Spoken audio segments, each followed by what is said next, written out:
Bismillahirrahmanirrahim. Assalamu alaikum. On va faire toujours cet exercice qui permet de savoir comment déterminer l'équation du mouvement à partir de la courbe des oscillations. C'est-à-dire qu'on a une courbe et à partir de cette courbe-là, on va voir l'expression de l'équation qui correspond à cette courbe. سنحاول من خلال هذا التمرين تحديد المعادلة الزمنية التي توافق منحنى التذبذبات. L'exercice dit trouver l'équation qui correspond à cette courbe. أوجد المعادلة التي توافق هذا المنحنى. Cette courbe représente la variation de l'abscisse x en fonction du temps. Donc on voit bien qu'il s'agit des oscillations d'un pendule élastique. هذا المنحنى يمثل تغيرات الأفصول x بدلالة الزمن t. مما يعني أن هذا المنحنى يمثل تذبذبات النواة المرن. L'expression générale de l'équation est x à n'importe quel instant t est égal x max cosinus de pi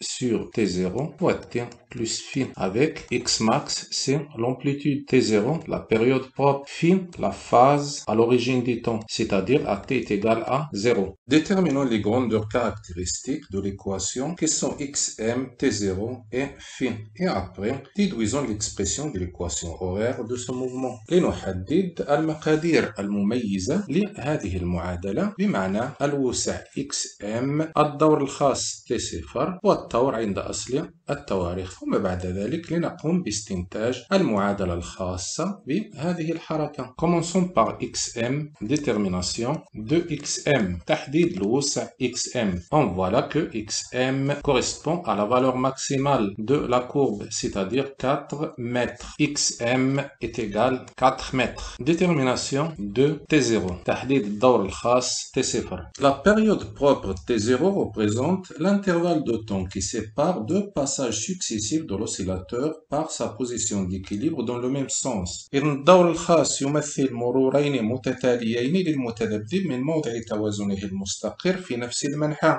On voit ici par exemple que l'oscillateur passe par ce point qui correspond à la position d'équilibre, c'est-à-dire x est égal à 0 en se dirigeant vers le haut, c'est-à-dire en prenant le sens vers le haut. Le deuxième passage par la position d'équilibre qui correspond au sens vers le haut, ce sera par ce point-là. On voit bien que là aussi, l'oscillateur passe par la position d'équilibre en se dirigeant vers le haut. Donc, l'intervalle de temps qui sépare ces deux points-là, c'est la période propre t0. Ce point-là correspond à l'instant 0,5. Ce point-là correspond à l'instant 2,5. Donc, t0 sera égal à 2,5 moins 0,5, c'est-à-dire t0 est égal à 2 secondes. Détermination de phi. تحديد الطور عند أصل التواريخ phi. Pour déterminer phi, on utilisera les conditions initiales x à l'instant 0 et x point à l'instant 0. Commençons par la première condition initiale, c'est-à-dire x à l'instant 0. On a x à n'importe quel instant t est égal à x max cos de pi sur t0 t plus phi. À l'instant t est égal à 0, on aura x à l'instant 0 est égal à x max cos de pi sur t0 fois 0 plus phi. X à l'instant 0 est égal x max cos phi. D'après la courbe, on voit qu'à l'instant 0, x à l'instant 0 est égal à cette valeur-là. Et cette valeur n'est autre que moins x max. On écrira donc que d'après la courbe, x à l'instant 0 est égal à moins x max. En comparant les deux expressions de x à l'instant 0, on aura x max cos phi